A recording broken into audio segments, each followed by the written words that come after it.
Kiddushin, Daf Nun Aleph Amud Aleph, uncertainty versus paradox, Kiddushin, Shein, Mesourin, Lbiya. In every area, the more nuanced your understanding of the area is, the more expert you are and the more benefit you get from it, the more pleasure you get from it. If you understand the nuanced differences between the different kinds of varietals of wine, then when they're blended together and you can taste all the different tastes, then you get much more pleasure out of it. If in music you understand all the different sounds and the different melodies and the different instruments, and you're listening to a symphony orchestra and you can hear each one and you hear the nuances, it's much better. And the Torah does that with life. Looking at life through the lens of the Torah is a much more delicately nuanced view of life. And one of the areas we find this is in the area of doubt, of uncertainty. And we'll see that there are two different areas of uncertainty, and one has to understand when you're uncertain, which is most of the time with most things, isn't that right? We're uncertain about just about everything. But there are two different kinds there are many kinds of uncertainty, but in Halacha today we're going to deal with two of them. Uncertainty created through insufficient information, and uncertainty created through inherent paradox. And those are two completely different things. In the English language you say uncertainty. But in Halacha there are two completely different forms of uncertainty that we treat in different ways, both existentially and halachically. And we deal here with Machlokas Abaye and Rava, and we've talked about the fact that Abaye and Rava disagree with each other 428 times in Shas, but really their difference is one, and we've talked about that they have different worldviews. When you have a different worldview, you're going to argue on a lot of things. So for example, what's going on in Israel now, you've got different groups of people with different worldviews. It's not that there's a machlokes about whether there should be legal reform, and there's a machlokes about whether you should have a mechitza in a public square in Tel Aviv, and there's a machlokes about whether the Haredim should go to the army. There's only one machlokes. There's a worldview. In the conflict and the tension between the value of democracy and the value of Torah, of halacha, which has priority? Is this to be a democratic state that allows people to keep Torah, or is this to be a Torah state that allows democracy as far as it can? That's the only issue. And that's a very difficult issue to resolve because it's a worldview issue. That's why Abaye and Rava couldn't just say, well, let's get together and agree. Let's just agree to disagree. It doesn't work that way when your difference is worldview, because then everything looks different. So to an Abaye and Rava, the halachic worlds look different. And here we have another example of it. Very interesting case. Itmar, we learn in the Gemara, about 2/3 down of the Omid, Kiddushin she'en mesourin lbiya. If a person is mekadesh, a woman who he cannot have relations with. And the phrasing here is quite interesting, and we'll get into more detail of it. A person is mekadesh a woman, he betroths a woman, but he can't live with her. Abaye Omar have a kiddushin. He says it's still kiddushin. She needs a get. If she wants to marry somebody else, she can't live with her new husband, nor can she live with anybody else. She needs a get from her new husband, and then she can marry somebody else other than a Kohen. Rava Amar lo have a kiddushin. Rava says it's not kiddushin at all. She can marry whoever she wants, including a Kohen, because she's not married. So a different worldview about the situation. Omar Rava bar Ahina isber ali. Rava says bar Ahina explained it to me, ki yikach ish isha uva Allah. The posuk that we've been working with for months and months and months is if a man marries a woman and has relations with her, they're put together in the same phrase. Clearly the yikach has to be able to lead to relations. That's very powerful. If you've got a posuk, Rashi says the posuk just tells us that kiddushin mesuna bi avu kiddushin she mesuna bi lo have kiddushin. He says all that this tells us is I could bring a proof from the posuk. Rava says. He doesn't say the posuk tells us, the Torah tells us. It says ki yikach kiddushin v'ala. No, it explains Rashi. All Rava is saying is I could bring a bit of a proof from the posuk. Why only a bit of a proof? The posuk says, Ki yikach ish isha uva'ala. Surely Bar Ahina is saying much more than, you can bring a proof, Rava. Surely Bar Ahina is saying, that's the makor, that's the source. No, says Rava, that's not the source. The source the source is logical. That's a bit of a proof. Why is it only a bit of a proof? Explains Tosfos, because we've got the case of chiyuv lavin. For example, if a kohen marries a grusha, that's a lav, he's not allowed to. But it's not an isu koris. But the kiddushin works. So why don't we say you're not allowed to live with her, so the marriage doesn't work? So you see, it isn't a generic thing that whenever the marriage doesn't work, then the kiddushin isn't tofes. Says Tosfos, that's not what it means. What it means is when the kiddushin, it's a beautiful differentiation that Tosfos makes. When the kiddushin itself creates the isur. The Kohen marries a grusha. Who created the Isur? The moment she got divorced from her first husband, she became Asura to a Kohen. It's got nothing to do with the new man who wants to marry her. But in the case that we're dealing with here, which is where a man marries two sisters, and he says, I'm marrying only one of you, just don't know which one. Now the problem is, each of them are potentially an achot ishto. Each of them are potentially the sister of his wife. So he can't live with either of them. That's the case we're talking about here. So Tosfos says, in this case, it's his action of Kedusha which creates the Isur. It's not that the Torah created the Isur and he's coming into it, like a Kohen can't marry a Grusha, and now he's marrying. That's not what it is. These are two women, both eligible. He could marry either one of them. Because of the way he phrased the Kiddushin, he messed up. He created a situation where he can now marry neither of them. And that's why that's the specific case it's talking about, because when Kiddushin doesn't lead to marriage, says Rava, that's not Kiddushin. When you make an act of Kiddushin, but you can't live with the person, that's not what Kiddushin is. And it's where your Kiddushin creates the Isur. If the Torah creates the Isur, that's different. So the Kiddushin works, she's got to get a get. But when your act of Kiddushin makes it impossible to live with the woman, your act of Kiddushin is contrary to the idea of Kiddushin. Well, how do you say this is a Kiddushin? It doesn't work at all. So that's a very good svara. That's very logical. How could Abaya possibly say that even in such a case, even if you marry two women and now you can't live with either of them because they're both safek achot ishto, they're both potentially sisters of his wife, in such a situation, why does Abaya say that's fine? Where does Abaya get that from? Explains the Rashba. Well, Abaya also doesn't say it in all cases. So, for example, says the Rashba, if a man marries simultaneously a woman and his daughter, says, Harei at uviteich mekudoshos li betaboot zu. You and your daughter are my wives with these rings. Now what is that? There Abaya says also, that's not a marriage. That doesn't work. So the big issue around the sugi is the difference. Why, if he marries a woman and her daughter, that's considered ein mesourin lbiah, even for Abaya. But if he marries two sisters simultaneously and says, I'm marrying the two of you, I'm marrying one of you, don't know which one. We'll decide later. Or he doesn't actually say we'll decide later. That would be a different case. He doesn't even say that. He just says, I'm marrying one of the two of you. There says Abaya, they're both mekudashot. The Kiddushin actually works. They both need a get. Why is that different from the case of you and your daughter? That's the big issue on the sugya, how to understand the Rashba.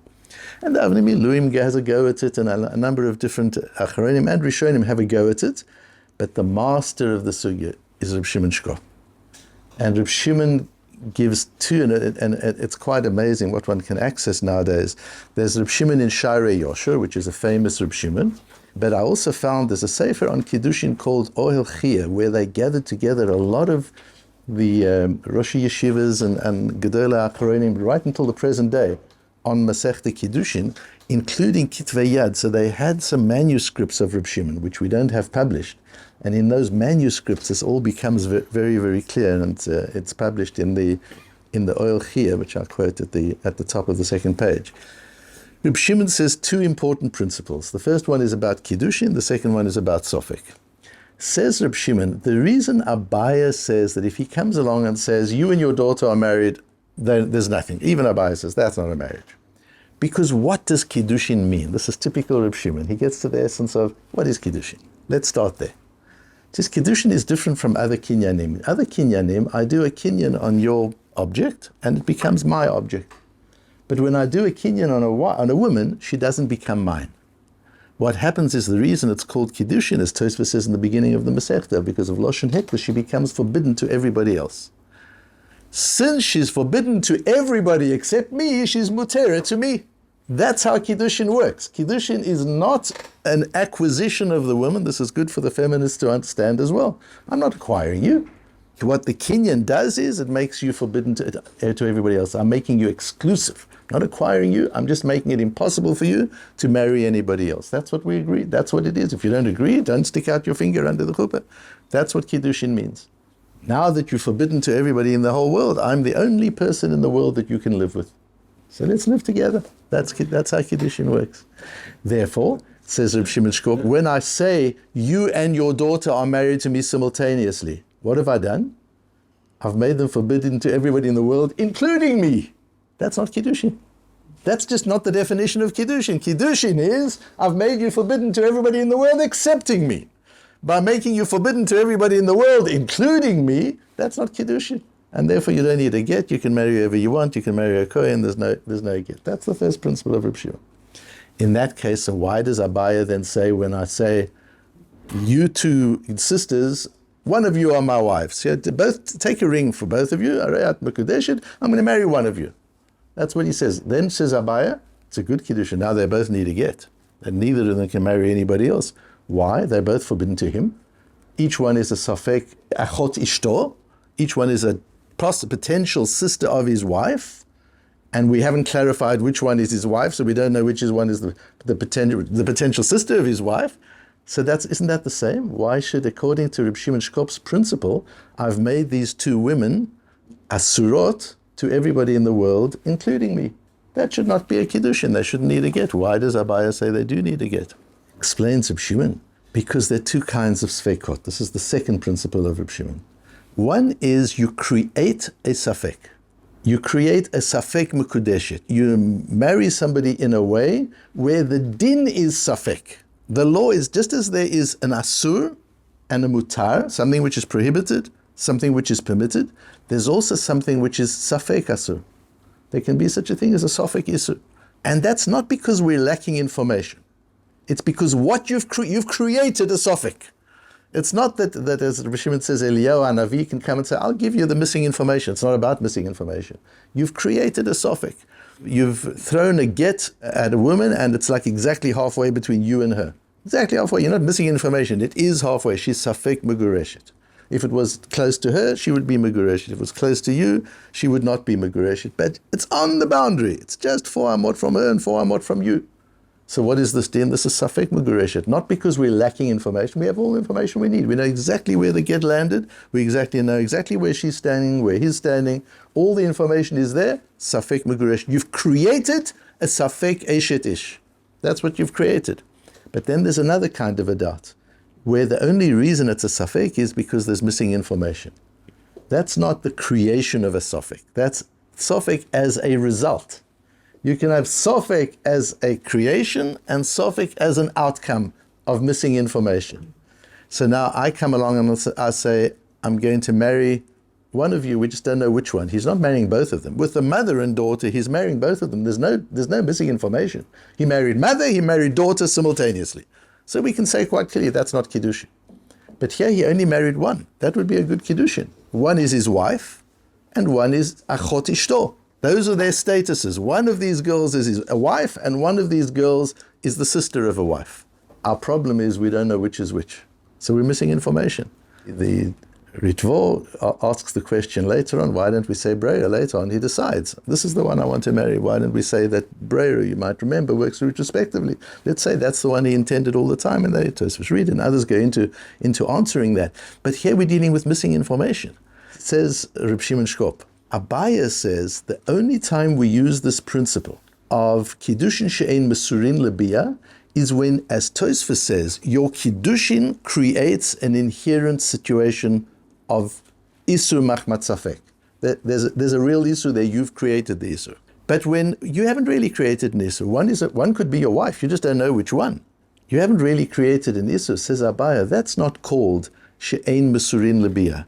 Because ein mesurין לביאה means when it's inherently impossible for you to live together. Not it's impossible because you're missing some information, and if you would get the missing information, you could live together. That's not called ein mesurין לביאה. And we see the difference in worldview between Abaye and Rava here. Rava says it's just as it is. If you can't live together, I don't care, why not? If the halacha doesn't allow you to live together, that's called ein mesurין לביאה. Rava is straightforward, you'll remember, brisker approach, let's deal with what it is. The principle is, Kiddushin she'en mesurין לביאה. You marry these two girls, two sisters, you're not declaring which one you're marrying one of them, which means they're both sofek achot ishto, they are both potential arayot. Therefore, you can't live with either of them. I don't care whether it's because you created the sofek or you didn't. The fact is you can't live with them. If you can't live with them, this kiddushin is an anti-kiddushin. It's not a kiddushin. It's not a kiddushin that creates marriage. It says Abaye, no, just get a bit deeper of it. Go a bit deeper into it. The reason that ein mesurין לביאה applies means because your Kiddushin itself, as Tosfos says, creates inherent paradox that makes it impossible to live with it. You made it impossible, not because you weren't clear, not because you hadn't made up your mind. You created a situation which doesn't allow for marriage. That's not Kiddushin. But according to Abaye says, no, you didn't create a situation that doesn't allow for marriage. There's just a bit of missing information. If we had the information, everything would be fine. That's not called ein mesurין lביאה. That's not what we mean by ein mesurין lביאה. So we see a number of very beautiful things in this piece of Gemara. The one is the nuances of it's not just a doubt. They're different doubts. Have I created a doubtful situation that cannot be resolved with additional information because it's inherently paradoxical? Or are we just dealing with a situation of missing information, two different types of doubts? And the two principles of Reb Shimon Shkok, how the way Kiddushin works is not, I am acquiring a wife, I am making this wife unable to live with anybody else, and therefore we can live together. That's an outcome. And the second principle of Reb Shimon Shkop is the difference between a suffix that is created inherently, as we said, as opposed to a suffix which is created simply by missing information. I also included a piece of Rabbi Chanan Wasserman, who explains a little bit more clearly how Reb Shimon Shkop works with this idea that according to Abaye, ein tzarich shiur ra'ui befo'al lביאה, rak shiur ra'ui mitzad hadin. According to Abaye, to be considered ein mesurין lביאה, it doesn't mean just factually you can't live together. It means halachically, inherently. You've created a situation where the halacha doesn't allow you to live together. That's the difference between Abaye and Rove in their understanding of this piece of Gemara. So if you're learning the sugya, you'll find that learning the Gemara this way, Rashi, Tosfos, the Rashbo, and the Reb Shimon Shkop clarifies the whole sugya and enables you to work through it much more easily.